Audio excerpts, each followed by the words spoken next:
नमस्कार। आज हम बात करेंगे केरल की एक ऐसी सच्ची घटना की जो सुनने में बिल्कुल फिल्मी लगती है, पर है नहीं। अब देखिए, केरल का नाम सुनते ही क्या ख्याल आता है? 100% लिटरेसी रेट, खूबसूरत वादियां, है ना? भूत प्रेत की कहानियां तो बिल्कुल नहीं। पर क्या हो अगर हम कहें कि इसी पढ़े लिखे राज्य में एक ऐसा ऑफिस कैंपस है जो जितना मॉडर्न है उतना ही, कहते हैं, भुताहा भी है। अच्छा, इस रहस्यमयी कहानी में आगे बढ़ने से पहले एक छोटी सी गुजारिश। अगर ऐसी अनसुनी और रोंगटे खड़े कर देने वाली कहानियों में आपकी दिलचस्पी है, तो हमारे साथ जुड़े रहने के लिए सब्सक्राइब जरूर कर लीजिएगा। सोचिए जरा, ये सवाल ही अपने आप में कितना अजीब है। एक ऐसी जगह जहां हर चीज को तर्क और विज्ञान से तौला जाता है, वहां एक भूत की कहानी। शायद यही वजह है कि ये किस्सा इतना ज्यादा हैरान करने वाला है। तो चलिए कहानी शुरू करते हैं। साल था 2010।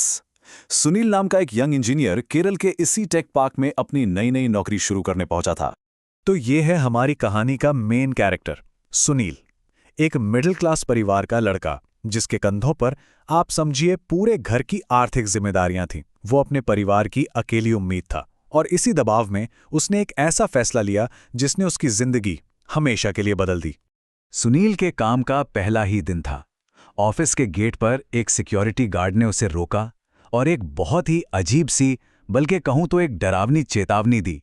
यहीं से कहानी में कुछ गलत होने का पहला अंदेशा मिलता है। अब सुनील फंस गया था। उसे एक जरूरी प्रेजेंटेशन पर काम करना था, लेकिन उसका घर छोटा था। ना ठीक से बिजली, ना वाईफाई।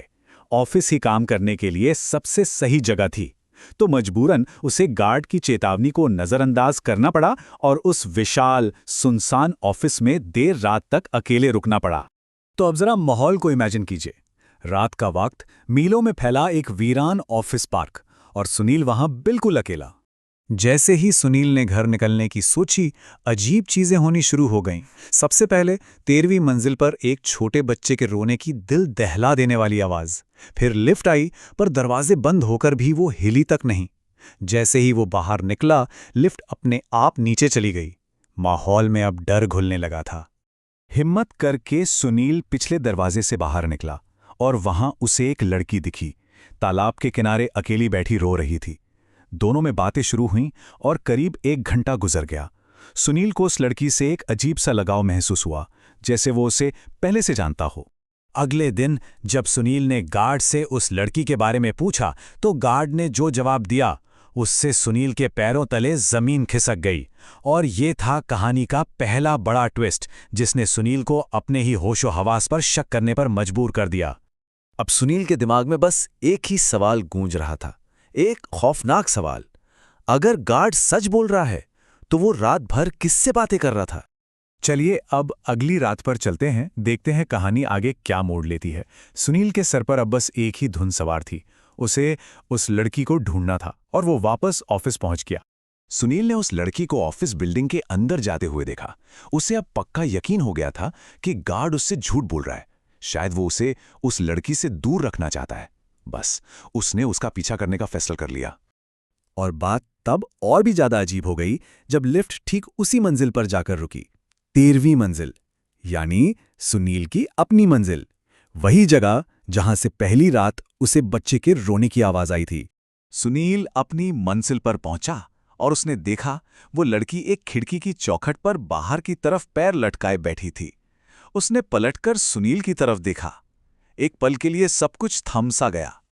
और फिर वो हुआ जिसकी किसी ने कल्पना भी नहीं की थी। लड़की ने सुनील को देखकर एक हल्की सी मुस्कान दी।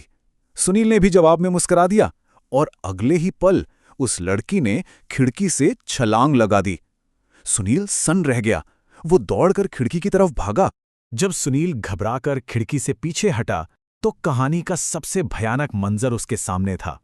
वो लड़की टूटे फूटे हाथ पैर और खून से लथपथ उसी के डेस्क पर बैठी थी, और उसने सुनील से कहा, अगर मेरे साथ रहना चाहते हो तो उस खिड़की पर जाओ और कूद जाओ। सुनील बुरी तरह डर गया था। वो चीखता हुआ सीढ़ियों से नीचे की तरफ भागा और सीधा सिक्योरिटी गार्ड की बाहों में जा गिरा। तब गार्ड ने उसे उस भूत के पीछे की दर्दनाक कहानी बताई। वो लड़की कभी इसी ऑफिस में काम करती थी, और वो भी उन्हीं पारिवारिक और आर्थिक दबावों से गुजर रही थी जिनसे सुनील गुजर रहा था।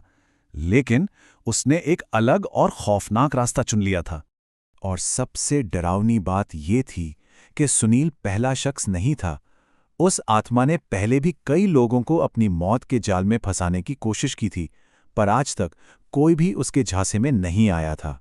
उस एक रात की घटना ने सुनील पर इतना गहरा असर डाला कि उसकी जिंदगी पहले जैसी कभी नहीं रही। जाहिर है, सुनील ने वो नौकरी छोड़ दी। वो इतना ज्यादा डर गया था कि उसने दोबारा उस कैंपस की तरफ मुड़कर भी नहीं देखा। इस पूरी कहानी का सबक शायद यही है, एक सीधी सादी लेकिन बहुत गहरी सलाह।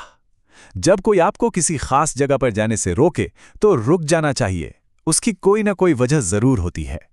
हम इस कहानी को इसी सवाल के साथ खत्म करते हैं कि अगर कोई सुनील की जगह होता तो क्या करता? क्या गार्ड की बात मानकर वापस चला जाता, या फिर सच जानने के लिए अपनी जान जोखिम में डाल देता?